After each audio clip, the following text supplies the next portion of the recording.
एक सवाल जो मुझे लगता है कि जो भी बाइबल के सिंसियर स्टूडेंट्स हैं यहाँ पर, जो सिर्फ पढ़ते नहीं हैं पर वो उस किताब को ज़िंदगी की रोटी समझते हैं, मुझे लगता है कि ये सवाल हर एक के मन में आया होगा। अगर आपके मन में ये सवाल नहीं आया तो मैं आप पे दोष नहीं लगा रहा हूँ, पर मैं आपको सिर्फ करेक्ट कर रहा हूँ बड़े प्रेम में कि शायद आपकी बाइबल स्टडी जो है वो ध्यान से नहीं है। एक सवाल जो मुझे हमेशा से मेरे अंदर उठता था वो यह था कि आदम से लेके मलाकी तक इतने सारे भविष्यवक्ता आए, इतने अच्छे अच्छे लोग आए, न्यायी आए, प्रॉफिट्स आए, बट क्यों यीशु मसीह ने एक व्यक्ति के लिए कहा कि जितने मां से जन्मे हैं उनमें यूहन्ना बपतिस्मा दाता से बड़ा कोई नहीं है। आप में से जिसका ये सवाल नहीं है तो मैं आपसे बात में पूछूंगा कि कुछ और आपको पता हो तो मुझे बताइए। लेकिन क्यों ऐसा हुआ कि 4000 साल तक इतने लोग पैदा हुए, मूसा, सैमुअल, दाऊद, इतने सारे लोग आए, लेकिन यीशु ने इस व्यक्ति के लिए ऐसा क्यों कहा कि जितने भी मां से जन्मे हैं सबसे बड़ा यूहन्ना बपतिस्मा दाता है। ऐसा क्या था यूहन्ना में जो यीशु ने कहा यह सबसे बढ़कर है? सालों तक लोगों के अंदर यह सवाल था, लेकिन जितना आज मैं जानता हूं मैं आपको थोड़ा उसका बताना चाहता हूं, और मैं ये बिलीव करता हूं कि यही चीजें विश्वासियों में आज बहुत कम दिखाई देती हैं। आपको क्या लगता है कि परमेश्वर अगर आपको लैकनेस दिखा रहा है आपकी कि तुझ में कमी है, तो क्या आपको कंडेम कर रहा है? जस्ट वो आपको इनवाइट कर रहा है कि कम, मैं तुझे दूंगा। वर्ड को राइट स्पिरिट में लो। कई लोग कहते हैं ब्रदर आपने प्रचार किया तो मुझे ऐसा लगा कि मैं कितना गंदा हूं। नो, आप वर्ड को गलत वे से ले रहे हैं। आपको हमेशा वर्ड को राइट स्पिरिट में लेना है, ठीक है? अब सोचिए, पहली बार जब यरदन नदी पे यीशु मसीह उससे मिला, आपको पता है यीशु ने एक ऐसा सैंडल पहना हुआ था उस दिन जिसमें लेस थी, और वो यीशु को देख के कहता है, प्रभु मैं आपके ज्योति के बंधन खोलने के भी योग्य नहीं हूं। सेकेंड थिंग, मैंने बहुत सारे कम पास्टर्स देखे हैं जो ऐसा कहें, उस पास्टर के चर्च में जाओ, वहां पर ज्यादा तुम्हें सीखने को मिलेगा। मैंने अपनी होल लाइफ में नहीं देखा ऐसा पास्टर। लेकिन जानते हो, यूहन्ना बपतिस्मा दाता अपने चेलों को कहता है उसके पीछे जाओ। एक पास्टर दूसरे पास्टर के पास भेज रहा है, यह आजकल आपको नहीं दिखाई देगा। सेकंड, थर्ड थिंग, जब लोग उसके पास आके कहते हैं, अरे तेरे को पता है वो व्यक्ति जो यरदन पे मिला था वो तुझसे अधिक लोगों को बपतिस्मा देता है, तब वो कहता है यह अवश्य है वह बढ़े और मैं घटूं। और चौथी चीज मैं आपसे पूछना चाहता हूं, बताइए उसके ऊपर किसका आत्मा था? एलिया का। लोग उसके पास आके पूछते हैं तू कौन है, क्या तू भविष्यवक्ता है? बोलता है मैं नहीं हूं। एक्चुअली वो था। उसके बाद लोग उससे पूछते क्या तू मसीह है? बोलता है मैं नहीं हूं। उसके बाद कहते तू एलिया है? नहीं हूं। अरे कौन है, ताकि हम अपने भेजने वाले को क्या उत्तर दें? आप मुझे बताइए, यूहन्ना झूठ नहीं बोल रहा है। यूहन्ना टाइटल को नहीं चाहता था। आपको बताऊं, ये चारों बातें जो मैंने आपको बताई कि वो किसी और के पास भेज रहा था, वो जूती के बंधन खोलने के योग्य नहीं था। कोई वो कहता है अवश्य है मैं बढ़ूंगा, घटे मैं घटूं वो बढ़े। आपको पता है सबसे अच्छी चीज इसके अंदर क्या है? वो एक नम्र व्यक्ति था।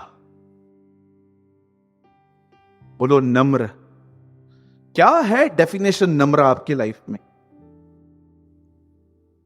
आप किसको नम्रता कहते हैं? Tell me. क्या था उस आदमी के अंदर? सिर्फ एक बहुत अच्छी चीज थी, वो नम्र था। अभी आप सोचो, अगर परमेश्वर आपके ऊपर ऐसा अभिषेक भेज दे कि लोग आपको मसीह समझे। आप सोचो, वो जब प्रचार कर रहा था तो लोग पश्चाताप करते हैं। फरीसी लोग भी आए बपतिस्मा लेने के लिए, और वो कहता है नहीं मैं नहीं हूं, जो मेरे बाद आएगा उस पे। अब आप मुझे बताओ, अगर यूहन्ना की तरह आपके ऊपर अभिषेक आए तो आप अपने लिए क्या कहोगे? मैं आपसे पूछूं, आप कौन हो? मैं प्रॉफिट। कोई लोग तो जरूर कहेंगे मैं प्रॉफिट हूं। देख रहा है मेरे ऊपर अभिषेक, इधर आ, देख गिर गया। आप सोचो, इधर थोड़ा ज्ञान आ जाता है। सुनिए, जिसके पास कुछ नहीं होता ना, तो वो बेचारा चुपचाप रहता है, पर कितने लोग को बहुत कुछ पाकर भी नम्र बने रहना आता है। परमेश्वर के एक जन ने कहा प्रभु के लिए दो बातें, एक बात बहुत आसान और एक काम बहुत कठिन है। तो उन्होंने पूछा प्रभु के लिए कोई काम कठिन है? बोला हाँ। बोला एक जो सबसे आसान काम है वो है किसी को आशीष देना, और जो कठिन है वो ये है आशीष देके उसे नम्र बनाए रखना। ट्रस्ट मी, एक प्रभु के महान जन ने कहा था 19वीं सदी में। आज मैं आपसे पूछना चाहता हूं, जब परमेश्वर स्वर्गदूतों से बात करे आपके विषय में, तो वो क्या गवाही देता होगा आपके लिए? क्या आप जानते हो एवरी डे एक स्वर्गदूत ऊपर जाता है आपकी पूरी रिपोर्ट देने के लिए। तुम्हारा दूत मेरे स्वर्गीय पिता को हर दिन अपना मुंह दिखाता है, मरकुस में लिखा है ना। सोचो, एक स्वर्गदूत आपके साथ रहता है और आपकी सारी रिपोर्ट परमेश्वर को देता है, तो वो आपके लिए क्या कहता होगा? प्रभु मेरे को किसी और के साथ रखना। क्या वो ये कहता होगा? कि वो सच में कहता होगा यार क्या आदमी है यार, मेरे को मजा आता है इसके साथ घूमने में, कितना नम्र व्यक्ति है। 3 दिन पहले गाड़ी ठोकी इसने और पूरा भर के भी दिया, और लोग सामने से गालियां भी दे रहे थे, चुपचाप बर्दाश्त कर रहा था। कि ऊपर जाके कहेगा अरे क्या दबा दबा के मार रहा था उसको, मैं चला आया, मैं नहीं रह सकता ऐसे आदमी के साथ। बोलो यीशु मसीह की। कितने लोग मेरी बात समझ पा रहे हैं? क्या रिपोर्ट जा रही है ऊपर आपकी? हेलो, आइए मैं आपसे एक सवाल पूछ रहा हूं, आपकी क्या रिपोर्ट जा रही है ऊपर? जब स्वर्गदूत ऊपर जाता होगा तो क्या कहता होगा वो आपके लिए? प्रभु एडा वाकाती करई गाल्याण एडो कौड़ो दसिया। प्रभु उसका बात करना इतना कड़वा है, प्रभु कुछ समझ में नहीं आ रहा है, प्रभु तू कैसे झेलता है यार उसको, मैं तो इरिटेट हो गया। सोचो, एक सिंपल शब्द में आपको कहूंगा, हमें ज्ञान से अधिक नम्रता की जरूरत है। और नम्रता ऐसे नहीं आती है सिर्फ बाइबल पढ़ के प्रार्थना करके। परमेश्वर इजराइलियों को बहुत अलग अलग रास्तों से कनान पहुंचा सकता था, फिर भी वो जंगलों से क्यों ले गया? लास्ट में मूसा उनको कहता है वो तुम्हें इसलिए वहां से ले गया ताकि वो तुम्हें नम्र बनाए। आपको पता है, एक घर जिसमें लोग नम्र हैं, उस घर से आशीषित कोई घर ही नहीं हो सकता। हर चीज वहां पर एंजॉय की जाती है। लेकिन अगर एक घर के अंदर लोग प्राइड में भरे हुए हैं, घमंड में भरे हुए हैं, डिस्कशंस में बिलीव करते हैं, आप उस घर में देखो। मैं आपको बताना चाहता हूं, अगर आप ये जानना चाहते हो ना brother, what is biggest problem in my life, मैं बताना चाहता हूं, योर एटीट्यूड, ईगो।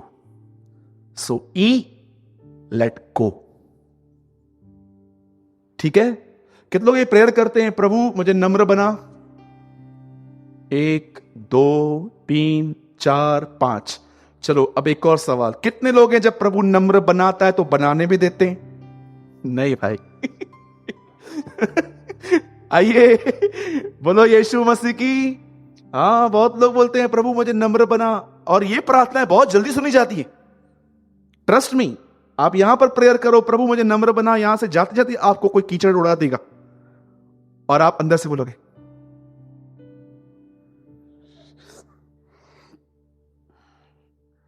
इतना जल्दी उत्तर, इतना जल्दी आंसर। हाँ बेटा, ठीक है, हम वचन में आए। क्यों था उसका ये नाम? क्यों प्रभु ने कहा ये सबसे महान है? वो हम्बल था। धन्य है वे जो नम्र हैं, वे पृथ्वी के अधिकारी होंगे। परमेश्वर नम्र लोगों को अथॉरिटीज देता है, अधिकार देता है। ठीक है? और नम्र आदमी की सबसे अच्छी पहचान जानते क्या है? अपना कान पकड़ो। आइए, जो नहीं पकड़ेंगे मैं उनका पकड़ूं? दोनों नहीं बेटा, एक ही। बोलो, नम्र व्यक्ति सुनने के लिए सदा तैयार रहता है। हाँ, हमेशा तैयार रहते हैं वो लोग। सुनाओ, डांटो, कोई इश्यू नहीं है। बुद्धिमान को डांट तो वो और बुद्धिमान बनता है, मूर्ख को डांट तो तुझे ही ताड़ना करेगा। नीति वचन में एक वचन लिखा गया है। चलिए, ये मेरा टॉपिक नहीं था, बट मुझे लगा कि मैं इसके ऊपर कुछ बात करूं। आइए हम सब ओपन करेंगे यूहन्ना का 6 अध्याय। आज के संदेश का नाम है अ प्रॉफिटिक हिंट। क्या नाम है? अ प्रॉफिटिक हिंट। एक हिंट दे रहा हूं कि अगर आपने इसको सीरियसली लिया तो आप फ्यूचर में एक बहुत अच्छे मसीह बन सकते हो, पर अगर आपने इस हिंट को रिजेक्ट कर दिया तो ये आपके ऊपर है। ठीक है, मुझे कुछ नेगेटिव नहीं बोलना है। जिनके पास भी बाइबल है हम सब खोलेंगे यूहन्ना का 6 अध्याय, जॉन चैप्टर 6 और उसका 70। एक बहुत बड़ा अध्याय है बाइबल का। और देखिए यीशु क्या कह रहा है यहां पर। यीशु ने उन्हें उत्तर दिया, क्या मैंने तुम 12 को नहीं चुन लिया? तो भी तुम में से एक व्यक्ति शैतान है। आइए सब यहां देखिए, मैं 3 गिनूंगा और 3 गिनने पर आप में से हर व्यक्ति को अपने अपने बाइबल में, और जिनके पास बाइबल नहीं है आपको प्रोजेक्टर पे जोर से पढ़ना है। 1 2 3।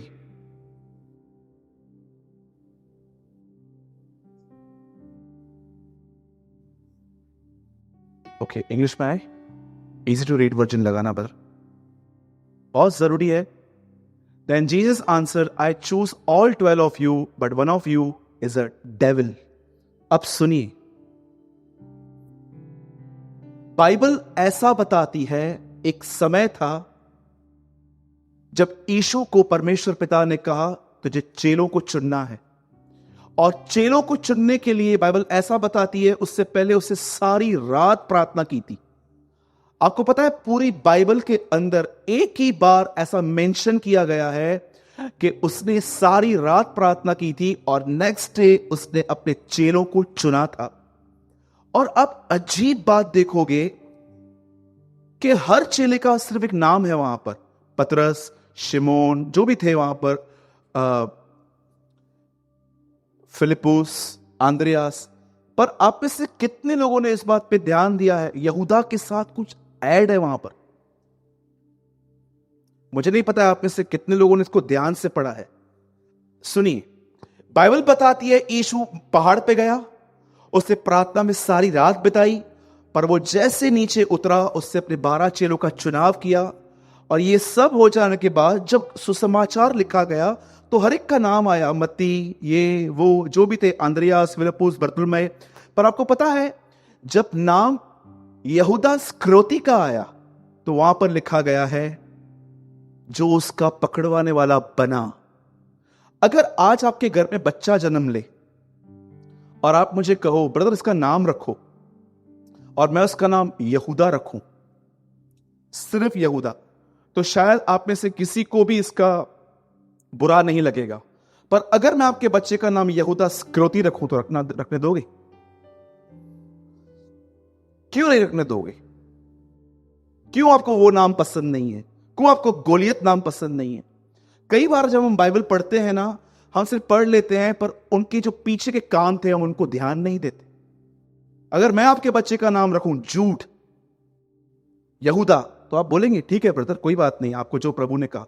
पर अगर मैं आपको कहूं कि इसका नाम यहूदा स्क्रोती रखना है तो क्या आप रखने दोगे? क्योंकि आपको पता है ये बदनाम नाम है। अगर आजकल देखो झगड़ों में लोग एक दूसरे को क्या बोलते हैं, हिटलर है। क्यों आप अच्छे काम पे नहीं बुरे काम पे हिटलर बोलते हो? क्योंकि आपको पता है ना वो नेगेटिव कैरेक्टर है। अब देखो यहां पर क्या हुआ, बाइबल ऐसा बताती है कि यीशु ने सारी रात प्रार्थना की, वो नीचे उतरा और उसने अपने 12 चेलों को चूज किया।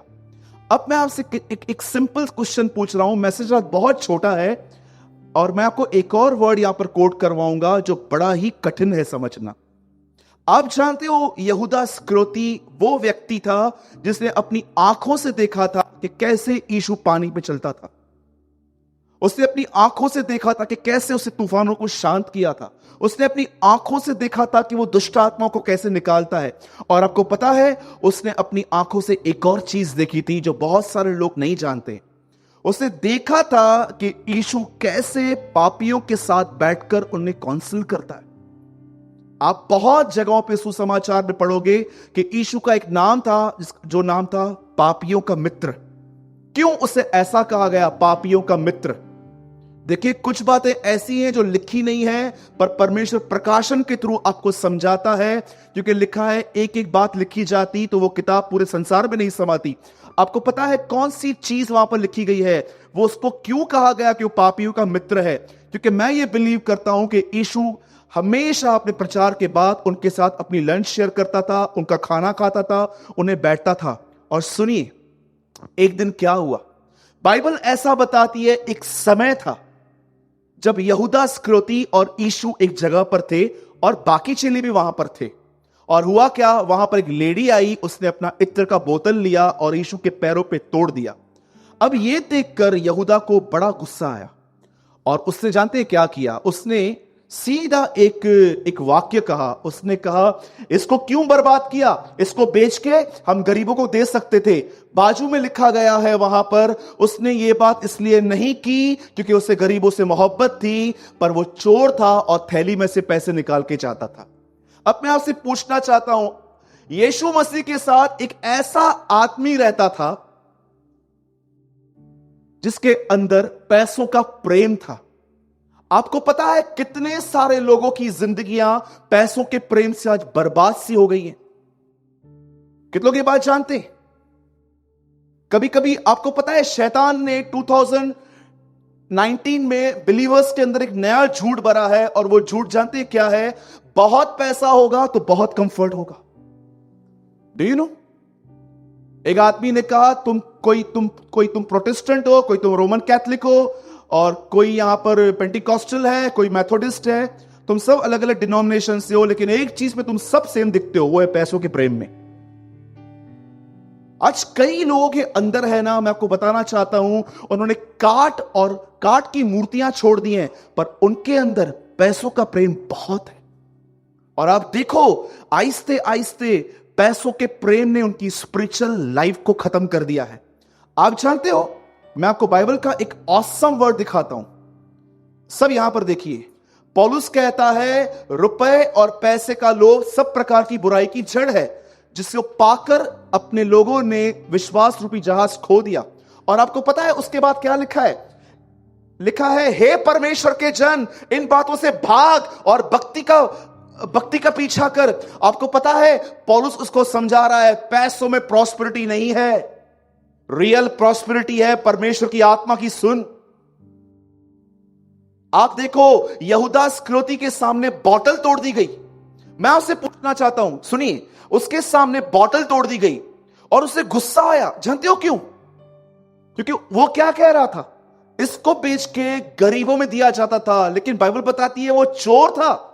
यीशु मसीह की थैली में से पैसे लेता था वो और अपने ऊपर उड़ाता था। मैं आपको पूछना चाहता हूं, इस आदमी के अंदर पैसों का प्रेम था।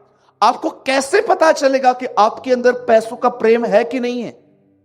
मेरी बात याद रखिएगा, इस अंतिम जगत में परमेश्वर अगर किसी को फाइनेंशियली ब्लेस करेगा तो याद रखना किसी वजह से करेगा। जब यीशु कहता है अपने लिए धन इकट्ठा न करो, इसका मतलब दूसरों के लिए करना है। लेकिन इस बात को भी याद रखिए, वो पैसे किसी गलत आदमी के पास नहीं जाने चाहिए, यह भी ध्यान दीजिएगा। आपको लोगों की मदद बहुत ही बुद्धिमानी से और बड़े गुप्त तरह से करनी चाहिए। आपको पता है, आहिस्ते आहिस्ते ये कोड उसके अंदर फैलता गया और एक दिन जानते हो उसके साथ क्या हुआ? अब देखिए, मैं आप मत खोलिए, सिर्फ ब्रदर एक वचन खोलिए। देखिए, ये बाइबल का सबसे खतरनाक वचन है। मुझे ऐसा लगता है कि बहुत टफ है ये। ब्रदर सिर्फ एक वर्ड खोलो, लूका 22:3। आप मत खोलिए प्लीज, आपसे यहां पर देखिए क्या लिखा है यहां पर।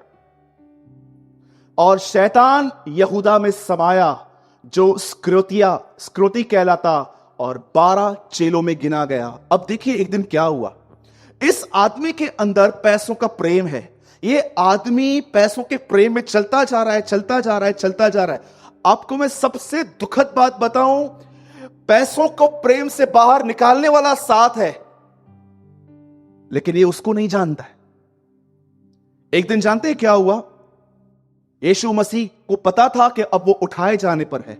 उठाए जाने से पहले यीशु ने रोटी को तोड़ा और हर एक को दिया। आप बिलीव कर सकते हो, प्रभु भोज हर एक के लिए ब्लेस्ड मोमेंट होती है, लेकिन इस आदमी ने जैसे रोटी का टुकड़ा खाया, लिखा है शैतान समा गया।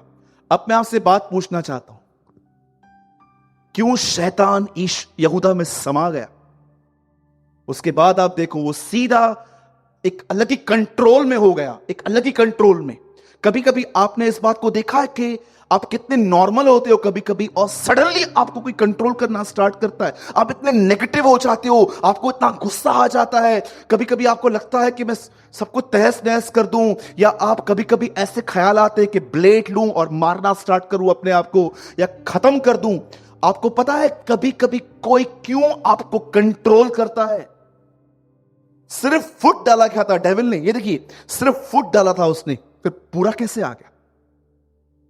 मैं आपको बताना चाहता हूं, यहूदा के लाइफ में एक चीज थी, एक चीज जिसकी वजह से डेविल उसमें समा गया। जानते हो कौन सा? यहूदा ने अपने पाप को अंगीकार करना नहीं सीखा था। सोचो, एक मीटिंग चल रही है, पतरस यहां बैठा है और यहूदा वहां बैठा है, यीशु प्रीच कर रहा है, दोनों साथ में एक ही बेंच पे बैठे हुए हैं। पतरस सुन रहा है, यहूदा भी सुन रहा है। यीशु कहता है माफ करो हर एक को। पतरस सुन रहा था, अचानक पतरस कहता है अगर मेरा भाई 7 बार गुनाह करता है, कितनी बार माफ करूं? पर कभी यहूदा ने यह सवाल पूछा, प्रभु मेरे को बहुत ख्याल आते हैं इस थैली में से पैसे निकालने के लिए, मुझे लगता है मेरे पैसों का प्रेम है। क्या जीसस हर एक को कंपैशन के साथ टीच करता था? क्या वो यहूदा को रास्ता नहीं दिखाता? आपको पता है, आप में से बहुत सारे लोग जिन्हें ऐसा महसूस हो रहा है कि ब्रदर मेरे लिए क्रिश्चियन लाइफ बहुत हैवी है, मैं डिस्टर्ब हूं, डिस्करेज हूं। मैं आपको नंबर 1 रीजन बताता हूं, you are not confessing your sins. मैं बड़े प्रेम में आपको समझा रहा हूं। मुझे सोचिए, जब पवित्र आत्मा को कभी कभी दर्शाता है कि तेरा बात करने का तरीका सही नहीं था, तेरा ये वे सही नहीं था, क्या आप सिंसियरली उसके सामने अपने गुनाह को मान लेते हैं? आपको पता है, जो आदमी अपने गुनाह को नहीं मानता, आप देखो आहिस्ते आहिस्ते वो ड्राई और डेड हो जाता है। पहले ड्राई फिर डेड। याद रखना, पहले सूखा आता है फिर मौत आती है। पहले मौत, बाद में सूखा नहीं आएगा। पहले पहले आप ड्राई होते जाओगे। ड्राई मतलब समझते? आपको यीशु एक्साइटेड नहीं करेगा। आपको कभी कभी ऐसा लगेगा प्रेयर करना यार एक बर्डन सा हो गया है मेरे लिए, मुझे अपने आप को पकड़ के प्रार्थना करना चाहिए, करवानी पड़ती है। जानते हो, इस आदमी ने अपनी आंखों से देखा था कि एक स्त्री जिसके 5 पति थे और 6वां भी इसके साथ नहीं था, वो यीशु से मिलकर बदल गई थी। अगर ये वहां पर आके कहता, प्रभु मैं तुझसे एक बात कहना चाहता हूं, प्रभु मुझे बहुत सारे ख्याल आते हैं थैली में से पैसे निकालने के लिए, प्रभु मैं एक चोर आदमी हो गया हूं, मैं पता नहीं क्या क्या करता हूं, मैं आपको सच कहता हूं, अगर सिर्फ यीशु के सामने वो इस तरह जाता, आपको पता है आज स्वर्ग के 12वें खंबे पे इसका नाम रहता, पर अब उसका नाम वहां नहीं है, अब मितिया का नाम है वहां पर। मैं आपसे पूछना चाहता हूं, क्या आप में से हर व्यक्ति एवरी डे कुछ सेकंड्स निकाल के अपने गुनाहों को, अपनी कमजोरियों को खुदा के सामने मान लेता है? एक परमेश्वर के दास ने कहा, तुमने क्या किया है प्रभु जानता है, तुम क्या कर रहे हो वो भी जानता है, तुम क्या करने वाले हो वो भी जानता है। जब आप एक ऐसे परमेश्वर के हाथ में जिसको सब कुछ पता है, तो उसके सामने क्यों नहीं जाते? यशायाह नबी कहते हैं, आओ वाद विवाद करें, चाहे तुम्हारे पाप लाल रंग के हो तो भी मैं उसे श्वेत कर दूंगा। आपको हैवी चलने की या आपको बर्डन के साथ चलने की कोई नीड ही नहीं है। कभी कभी आप ये देखते हो कि एक ऐसा भी समय आता है जब परमेश्वर आपको अंदर से हैवी कर देता है। कम इधर आ, इस आदमी को देखो, रोटी का टुकड़ा, अरे प्रभु वो जो ब्लेसिंग होती है, ये दर्शाती है कैसे प्रभु मरा और इसके लिए कर्ज हो गई।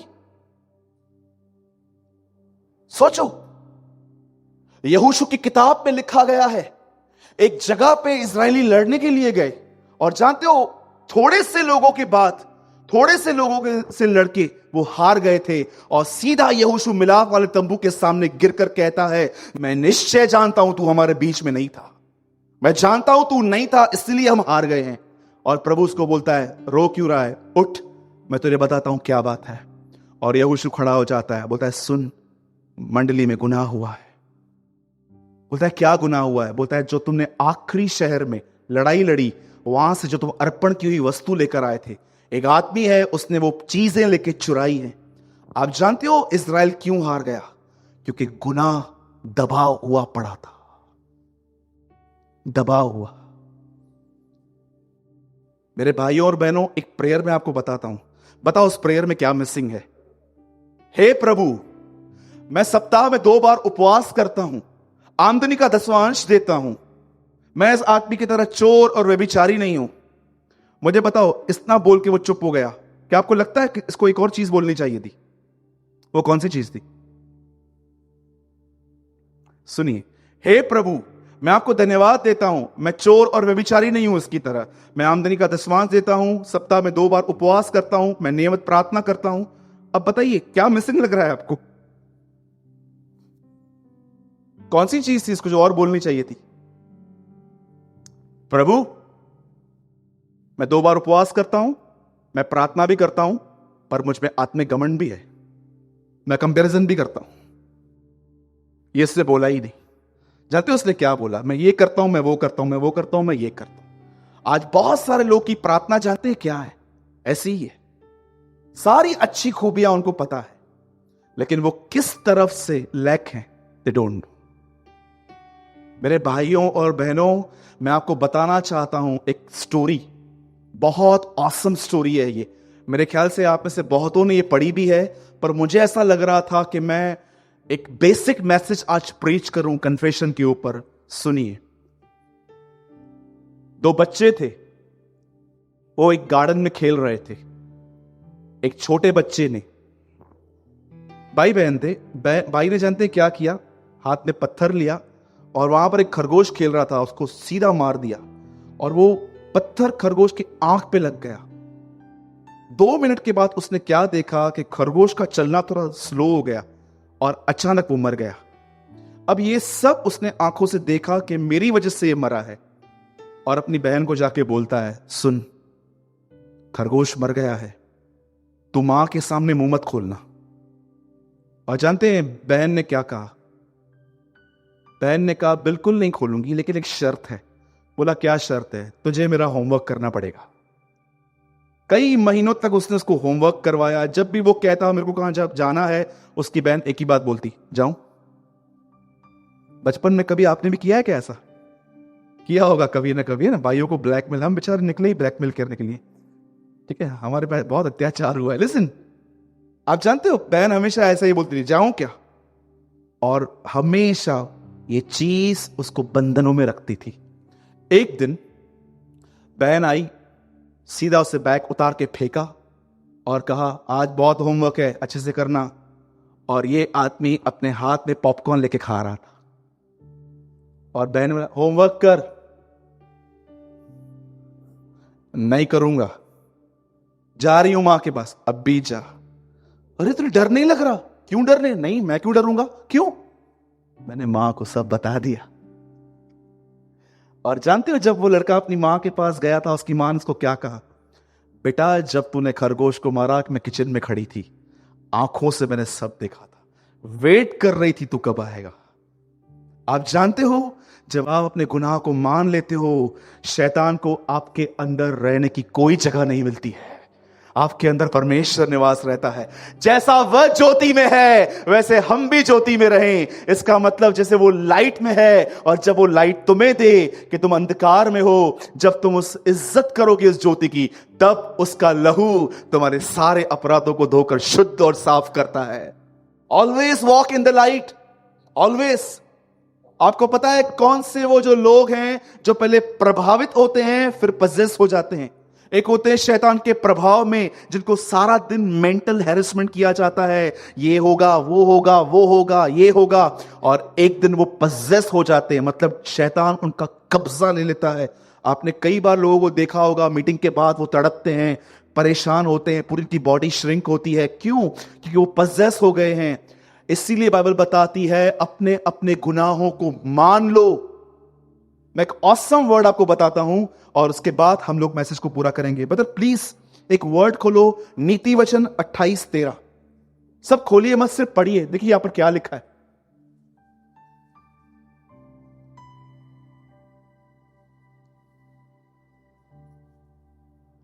जो अपने अपराध छुपा रखता है उसका कार्य सफल नहीं होता, परंतु जो उनको मान लेता और छोड़ भी देता है उस पर दया की जाएगी।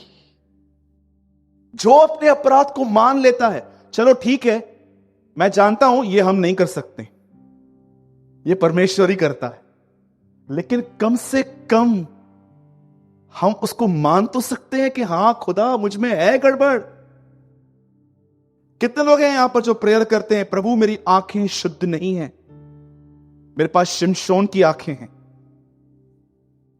कितने लोग हैं यहां पर जो प्रभु को कहते हैं, प्रभु मेरी जुबान सिर्फ कलीसिया में मीठी चलती है, इसके बाद मेरे अंदर से पूरा खारा जल निकलता है। कितने लोग हैं यहां पर जो प्रभु को बोलते हैं, प्रभु मैं मुंह पे सुनाने वाला व्यक्ति हूं। कितने लोग हैं यहां पर प्रभु को बोलते हैं, प्रभु तूने मुझे गवाह होने के लिए बुलाया था पर मैं न्यायी बन गया हूं इन दिनों में। टेल मी, कितने लोग हैं यहां पर जो अपना बिगेस्ट सिन प्रभु के सामने मान लेते हैं, प्रभु मैं अपने आप को उतना आत्मिक दिखाता हूं जितना मैं हूं भी नहीं। कितने लोग हैं जो प्रभु को बोलते हैं, प्रभु मैं आराधना में झूठ बोलता हूं, सोना भी तेरा, चांदी पे तेरा, जुबान भी नहीं दी मैंने तेरे को अभी तक। आप जानते हैं प्रभु को क्या चाहिए? जानना चाहते हैं? इब्रानियों में लिखा है प्रभु की पहली जरूरत क्या है? लिखा है तूने अपने लिए एक देह तैयार की। कितने लोग ये बात जानते हैं? परमेश्वर को एक बॉडी चाहिए, आप चाहिए। A.W. टोजर ने कहा तुम्हारे हृदय नहीं, तुम्हारे विचार प्रभु को चाहिए। दिल देना बहुत आसान है, पिता मैं दुआ करता हूं यीशु के नाम से मेरा दिल ले ले, सब ले ले। प्रभु बोलेगा नहीं चाहिए, इतना बटा हुआ है कहां से लाऊं? मुझे विचार चाहिए, थॉट्स चाहिए। दिल देना बहुत आसान है, लेकिन थॉट्स देना बहुत डिफिकल्ट है। कितने लोगों ने बाइबल में यह पढ़ा है, इब्रानियों की पत्री में, तूने भेंट नहीं पर तूने एक देह चाहिए, एक बॉडी चाहिए। इसीलिए मसीह यीशु जगत में आते समय कहते हैं, देख मैं यहां पर हूं ताकि तेरी इच्छा पूरी करूं। परमेश्वर को आपके पैसों को बाद में चाहिए, पर पहले आपका बदन चाहिए। इसलिए यीशु कहता है आत्मा तो तैयार है पर शरीर दुर्बल है।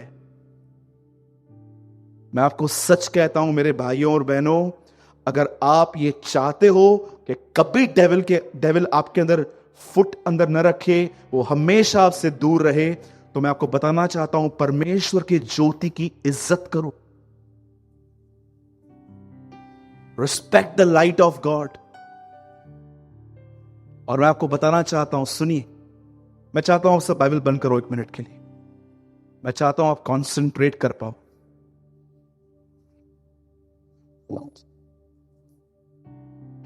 नो डाउट व्यभिचार एक बहुत बुरा पाप है, हत्या भी एक बड़ा पाप है, झूठी शपथ खाना भी एक पाप है। पर मैं आपको बताना चाहता हूं क्यों इस पाप को लेकर प्रभु ने कहा कि अगर तुम ये करोगे तो मैं तुम्हारा दुश्मन बन जाऊंगा। कितने लोगों ने पतरस में यह वचन पढ़ा है, परमेश्वर अभिमानियों का विरोध करता है पर दीनों पर अनुग्रह करता है। प्रभु व्यभिचार में ऐसा क्या नहीं है तू विरोध नहीं करेगा? हत्या में क्या नहीं है जो तू विरोध नहीं करेगा? घमंड में ऐसा क्या है कि तू मेरा विरोध करेगा? आपको पता है घमंड क्या है? घमंड है क्या एक्चुअली? आपके हिसाब से घमंड क्या है? प्राइड है क्या? आइए मैं आपसे एक सवाल पूछ रहा हूं, आपके डेफिनेशन में, आपकी जो डिक्शनरी है, आप ईगो को क्या बोलते हो? आप जानते हैं घमंड एक ऐसी चीज है जो आपको एक ब्लैक कलर का चश्मा पहना देगा जहां पर आपको कुछ भी नहीं दिखाई देगा सिर्फ दूसरों के गुनाहों को छोड़कर। घमंड की सबसे गंदी बात जानते क्या है? वो आपको परफेक्ट और सबको अनपरफेक्ट दिखाएगा। That is pride. बहुत सारे लोगों को इस प्रकार का घमंड नहीं पता है। मालूम है घमंडी आदमी की सबसे बड़ी साइन क्या होती है? बाइबल बताती है यदि कोई कहे कि मुझ में पाप नहीं तो वो झूठा है और उसमें सत्य नहीं है।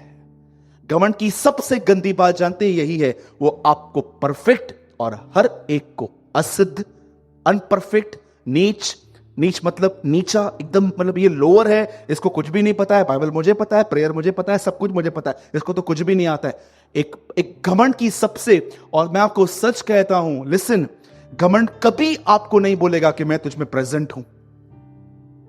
कभी भिखारी से मिले हैं आप, उसके करीब जाके देखिए, उसके कपड़ों में से आपको स्मेल आएगी पर उसको नहीं आती है। उसके लिए नॉर्मल है, वो बोलेगा ये तो मेरे लिए मेरा सूट है, मैं एवरीडे पहन के इसको बिग मांगता हूं। लेकिन आप उसके सामने जाओगे ना, आप उसको बोलोगे भाई दूर रहते फटे क्यों। आपको याद रखना, घमंड कभी भी आपको स्मेल नहीं देगा। लेकिन एक स्पिरिचुअल आदमी के अगर सामने आप गए ना, वो तो आपको 2 मिनट में स्कैनिंग करके दे देगा कि आपके साथ क्या क्या है, 2 मिनट में। और ये जो आईब्रोस होते हैं ना भाइयों के बहनों के, घमंड के अंदर एक चीज है, इसको ऊपर लेके जाता है बार बार, डू यू नो? हाँ, दूर से ही। हाँ, और कुछ लोग इतने शाणे हैं, उनको बोलना है, उनको पता है कि मेरे को गलत नहीं बोलना है ना, फिर वो मस्त आंखों से और एटीट्यूड से घमंड दिखाते हैं। हाँ, एंग्री एक्सप्रेशंस। आप देखो कभी कभी बीवियां खाना कैसे देती है पति को, देखा है आपने? झगड़ा नहीं होता है तो कैसे देते हैं, कितना इज्जत से देते हैं, गरम फुल को खाई दो। लगता है इसके साथ रोज होता है। हाँ, लेकिन अगर आप देखो झगड़ा हो तो उसके बाद खाने का तरीका कैसे हो जाता है, डू यू नो? ऐसा, अरे रखो तो बरोबर। हाँ, आप देखो खाना टेबल, उसका शक्ल भी नहीं देखेंगे, ऐसा लेकर आएंगे खाना, पयोदही। कौन बोलता है हिटलर मर गया? अभी भी जीवित है लोगों में। मेरे भाइयों और बहनों, एक लास्ट थिंग कह के खत्म कर देता हूं। Please confess your attitude. ये कलीसिया आपको हमेशा वार्न करेगी, अनगॉडली वेज में मत जाओ। आई एम सो सॉरी, मैं प्रॉस्पेरिटी प्रीचर नहीं हूं, क्योंकि मैं जानता हूं परमेश्वर हमारी जरूरतें ऐसे ही पूरी कर देता है।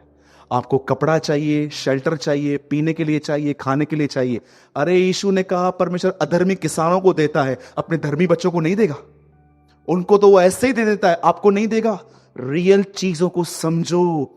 आप और मैं यीशु की दुल्हन हैं, और याद रखना वो एक ऐसी दुल्हन को लेने के लिए नहीं आ रहा जो ऐसे अंगूठा चूस रही है, वो एक सिद्ध दुल्हन को लेने के लिए आ रहा है जो एटलीस्ट ऑनेस्ट हो। और मैं आपको कहना चाहता हूं, हर दिन जब आप प्रार्थना में जाते हो, अपने अपने गुनाहों को मान लो। मैं आपको सच कहता हूं, ये एक टेस्टिमनी है परमेश्वर के एक जन की, जो 45 साल से बीमार नहीं पड़ा है आज तक, हैदराबाद में रहता है। आपको पता है वो क्या बोलता है? बोलता है 45 साल से ना मुझे हेडेक हुआ है, ना मुझे स्टमक हुआ है, ना मुझे पेन हुआ है। आपको पता है लोगों ने उससे पूछा तू ठीक कैसे रहता है? You know what he said? I confess my every sin. मैं यीशु के नाम से कहता हूं, अपने गुनाहों को मानना सीखो। तुम जीवन में कभी बीमार नहीं पड़ोगे, तुम कभी बीमार नहीं पड़ोगे, तुम्हें कभी तकलीफ नहीं होगी बॉडी में, तुम हमेशा हेल्दी एनर्जी से भरे हुए रहोगे। जानते हो क्यों? क्योंकि तुमने डेविल को कभी चांस नहीं दिया अपने अंदर आने का। तुमने उस ज्योति की इज्जत की जो खुदा ने तुम्हें दी थी।